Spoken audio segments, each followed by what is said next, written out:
Terus yang ketiga, zikirnya si Fuad. Salam. Ya kopi atau tadi Pak? Zikirnya si Fuad ini adalah sudah tidak melalui mulut, sudah tidak melalui hati. Jadi zikirnya si Fuad ini, zikirnya adalah zikir sirul asror. Kemarin kan udah sirul asror itu apa? Jadi zikir sirul asror intinya, ya kan? Ngelat ini. Ngelat.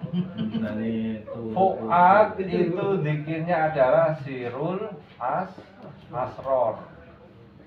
Isi sirul asror itu adalah melihat, merasakan, menyatakan.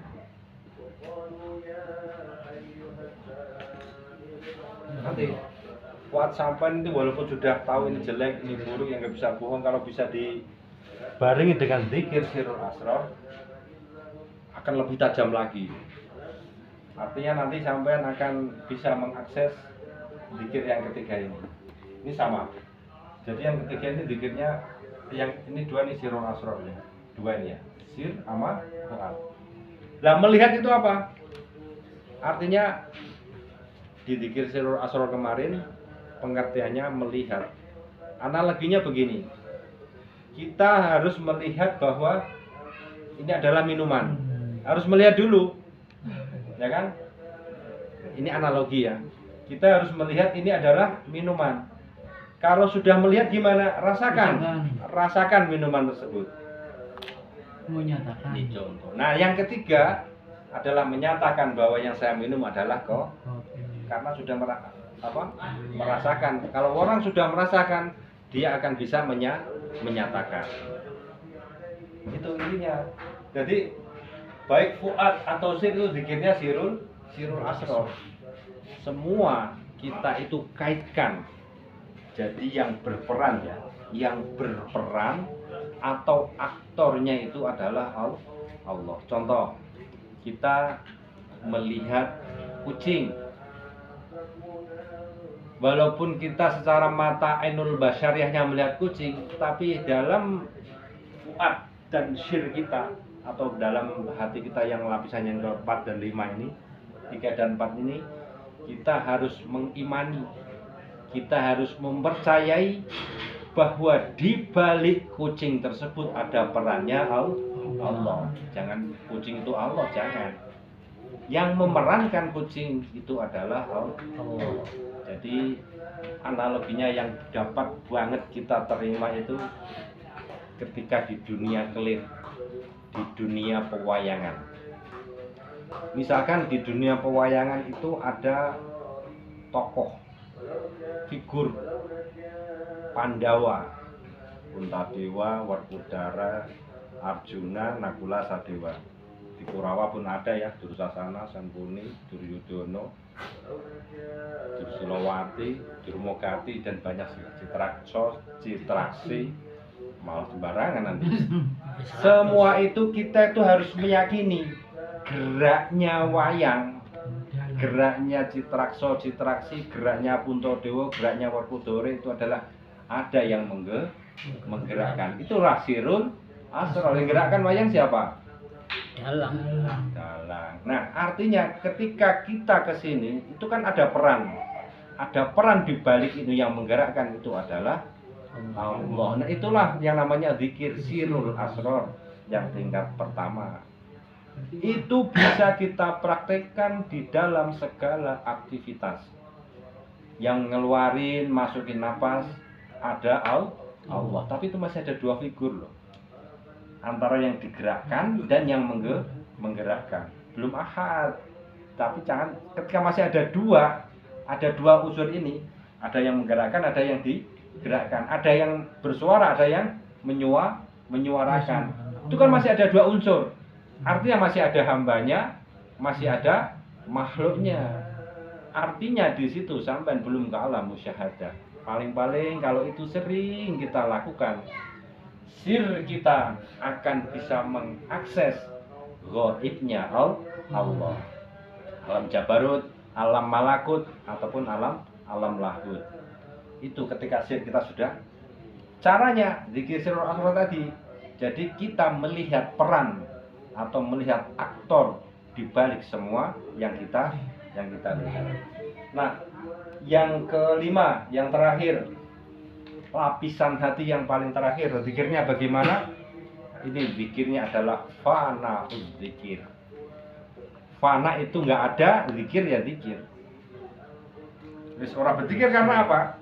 Ibarat orang udah sunat ya nggak usah sunat. Ibarat donat ya kan, udah nggak bicara lagi tepung, nggak bicara lagi telur, yang dibicarain donat, tepung sama telurnya sudah hilang. Ini nggak usah saya jelasin ini, kalau ini masih jauh panggang daripada hati. Tapi buat pengetahuan aja, fana zikir. Dalam fana zikir ini terbagi menjadi 3. Ada 3 tingkatan. 1. Fana zikir.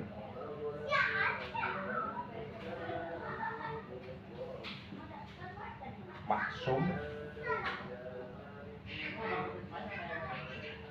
Mahfud dulu ya, mahfud. Mahfud itu artinya terjaga. Yang kedua, kalau kita sudah di sini, masya Allah, nggak usah belajar lagi. Tapi ini buat pengetahuan aja. Yang kedua adalah maksum. Maksum itu artinya udah inilah nggak bakal melakukan kesalahan, tapi masih ada lalainya. Tapi lainnya nggak sih. Yang terakhir adalah bako. Bako itu udah selamanya atau kekal. Para pikiran dekat bako. Nah, penjelasannya ketika latifah kita itu sudah tajam, sudah kita bisa melakukan fana dzikir, itu masih ada tingkat-tingkatannya. Maka kayak software tadi, begitu itu dimasukkan ke alat, latifah ini dimasukkan ke dalam diri kita, maka diri kita akan bisa mengakses yang namanya lauhil mahfud. Apapun, seluruh alam, seluruh apapun yang ada itu bisa diakses. Karena sejatinya latifah ini adalah wujudullah, laisa kamitslihi syai'un. Wujud Allah. Yang ibaratnya ya Allah itu di latifah ini. Makanya di dalam hati manusia itu ada rahasia. Allah, manusia itu adalah rahasia. Di sini nih, paling juru dewe. Kalau di sini malah makhluknya masih. Jadi di sini sudah nggak ada makhluk. Artinya sudah fana. Ketika ibarat sama kayak orang tidur, ya kan? Orang tidur itu sudah fana. Artinya sudah tidak mengakui dia itu hidup, tidak mengakui dia itu mau lebaran, tidak mengakui dia itu punya istri. Dikasih kopi ya nggak mau, kasih duit nggak mau, kasih wanita cantik nggak mau, karena fana. Itu contohnya, Allah ngasih contoh. Maka fana dzikir itu ada 3, mahfud itu terjaga. Kadang terjaga apa ya, anak yang ngelinduri, anak yang ngimpi ini. Tapi kalau masuk benar-benar orang itu orang ini, kalau udah dipakok ini sudah laisa kamitslihi syai'un, sudah nggak bisa diceritakan dengan hal apapun. Makanya sebelum saya tutup, untuk pelajaran mengetahui hati yang buta tadi di Syekh Ibnu Athaillah ini, jadi sesuatu yang sudah Allah jamin, kita nggak perlu ngoyo, sekedarnya saja apa jarene Gusti Allah. Nggak usah kita itu terlalu menekan, terlalu gerusa-gerusu atau terlalu semangat. Semua itu ada takarannya. Terus yang kedua, ketika kita sudah diperintahkan oleh Allah untuk menjalankan sesuatu, kita jangan teledor. Karena kedua hal tersebut adalah menunjukkan bahwa mata hati kita itu buta. Nah, hati itu apa? Ya tadi yang sudah bahas. Hati itu adalah ada yang namanya ainul basiroh atau basiroh, yang luar tadi yang fungsinya untuk membedakan baik dan buruk. Moral fungsinya adalah untuk, atau domir fungsinya adalah untuk melakukan dan tidak melakukan. Sedangkan fuad fungsinya adalah hakim. Sedangkan sir itu fungsinya adalah untuk mengakses sesuatu aktor yang berada di balik sebuah kejadian atau di balik sebuah wujud. ya kan? Sedangkan latifah itu adalah software atau laisa kamisli seun, wujudnya Allah yang nggak bisa tergambarkan, nggak bisa ceritakan. Artinya kan Allah wal awalu wal akhiru wal zahiru wal batin. Jadi kita tambah sedikit 5 menit. Wujud Allah itu kan ada wujud yang zahir, ada wujud yang batin. Nah, wujud Allah yang zahir ini adalah Allahu nurus samawati wal ardh. Apa-apa yang terlihat di langit dan di bumi. Maksudnya wujud Allah apakah yang kita lihat itu Allah? Bukan. Artinya kita harus bisa melihat, kita harus bisa merasakan sesuatu yang berada di balik apa yang kita lihat itu. Maka bahasanya itu bagus. Lihatlah sesuatu yang tak terlihat. Kita disuruh melihat sisi lain dari apa yang kamu lihat. Maksudnya ini loh. Misalkan Allahu nurus samawati wal ardh. Kita ngelihat kucing. Maka itu secara ekstrimnya adalah wujudnya Allah. Maksudnya eksistensi Allah itu ada di situ. Kucing itu kalau nggak digerakkan Allah nggak bakalan gerak. Kalau nggak dihidupkan Allah nggak bakalan hidup. Kita melihat aktornya. Itu wujud yang zahir. Ibarat setrum itu adalah sinarnya. Tapi setrum itu sinar itu bukan setrum. Kucing itu bukan Allah. Bisa dipahami kan pemahaman kemarin. Terus yang kedua, adz-dzahiru wal batin, wujud Allah yang batin.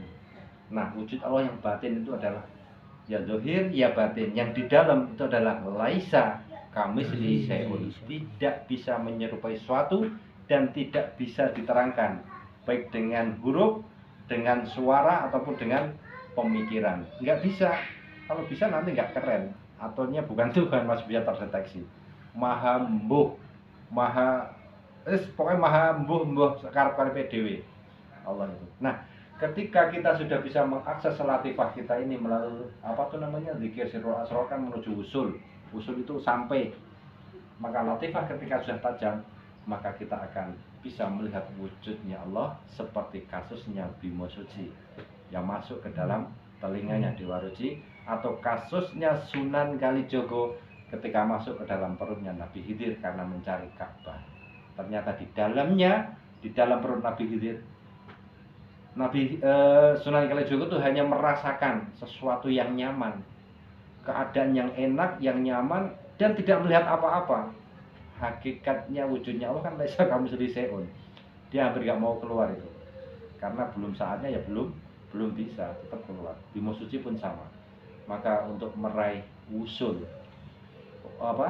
kepada Allah, untuk liqo perlu kita usahakan. Karena barang siapa untuk khosiron ladzi biliqoillah kadzabu biliqoillah, barang siapa yang mendustakan atau tidak mau berproses untuk liqo kepada Allah, maka wa'adallus sabila, dia berada di jalan yang sesat. Karena ini ada di dalam surat Al-Anbiya itu diterangkan bahwa Rasulullah itu artinya tidak diutus dan juga rasul-rasul terdahulu tidak diutus kecuali suruh innani anallah fa'budni la ilaha illa ana. Suruh memproklamasikan bahwa aku iki Allah. Tidak ada Tuhan selain aku, kata Allah. Kita disuruhnya menyembah. Maka hal-hal yang perlu kita lakukan di awal-awal ini, karena ini pelajaran yang sangat rawan. Nah, nantinya seterusnya kan tinggal Allah yang milih. Artinya milih itu siapa yang dipilih Allah untuk melanjutkan perjalanan pelajaran. Karena apa? Di dalam sebuah kemakrifatan itu ada proses yang namanya satu makrifat, itu proses makrifat ilmu. Artinya makrifat ilmu itu kayak gini, sampai mengetahui ilmunya. Buahnya apa?